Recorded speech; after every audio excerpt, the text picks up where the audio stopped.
Not all of us are lucky enough to go to Bali for a holiday, so why not bring Bali to your kitchen with this delicious Balinese curry? I'm going to make you a chicken Balinese curry. It's fantastic because it's savoury, it's tangy and really easy to put together, so fantastic midweek dinner.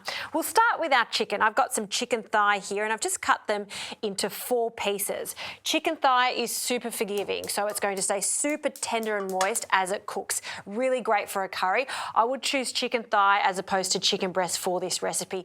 You could even change up the chicken and use chicken drumsticks, a really lovely addition to this too. So in a pan, we're going to heat that up along with some vegetable oil. You could also use peanut oil.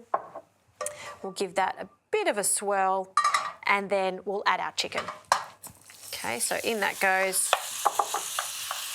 And we just want to colour that on both sides. Now, while that's cooking, let's talk about our Balinese curry paste. We all know about red curry paste, green curry paste. This is something a little different, and I like it because it's actually quite mild. There's ingredients in this curry paste like turmeric, galangal, and of course lemongrass. A lot of these ingredients aren't that easy to find, so when you've got a jar of delicious curry paste at the ready, it's really great to use for a quick curry at home. So let's have a look at our chicken. You can see that we've got some lovely colour. That's going to add extra flavour to our Balinese curry.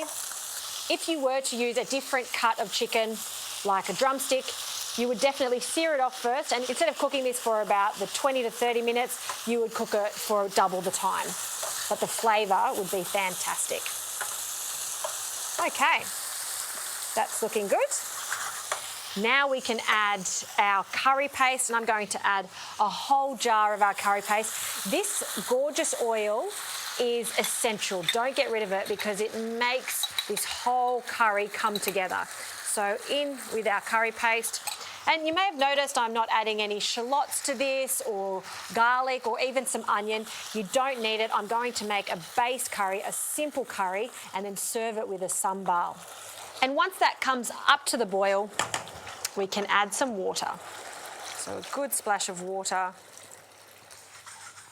That's going to make it extra saucy. And this is going to cook for about 20 minutes before we add some coconut milk. This is going to give it a really lovely creamy flavour. So we'll pop that to one side and let's get onto the sambal. Now, if you have ever been to Bali, you'll know that they love their sambals. Sambal is a great addition to any type of curry. I love it because it's aromatic and a lovely textural difference to our curry. So I've got some nice fresh raw ingredients here like French shallots. We've got some chilli, coriander and coconut. I'm going to chop everything together and pop it into a bowl.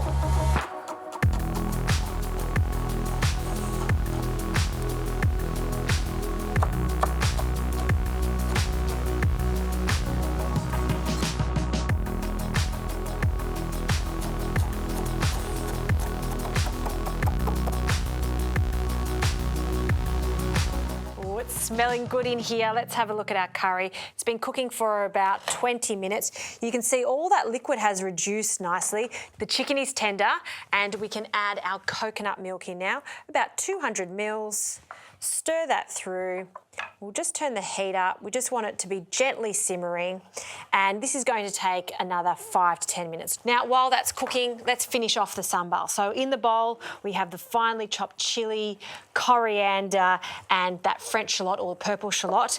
In goes the coconut. If you can get some fresh coconut, fantastic, but desiccated works really well too. And I've always got this in my pantry, so a generous handful of that goes in the bowl.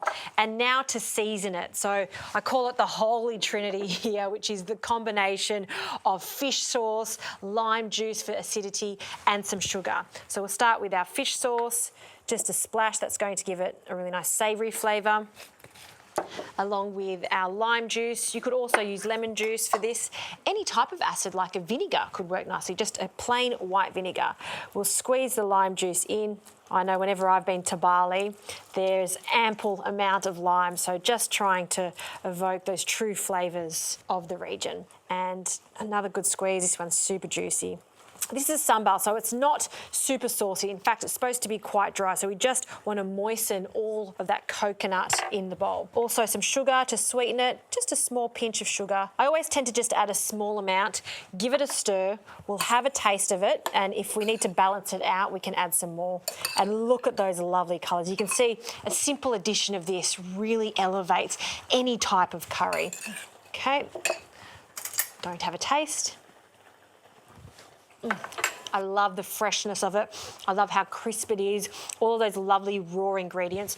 I will add the smallest pinch of sugar. And you can make this an hour in advance and just let it sit there and marinate. All right, I'm going to serve this with some jasmine rice. Let's go back to our curry. It is fantastic. It's glossy, it's thickened up nicely.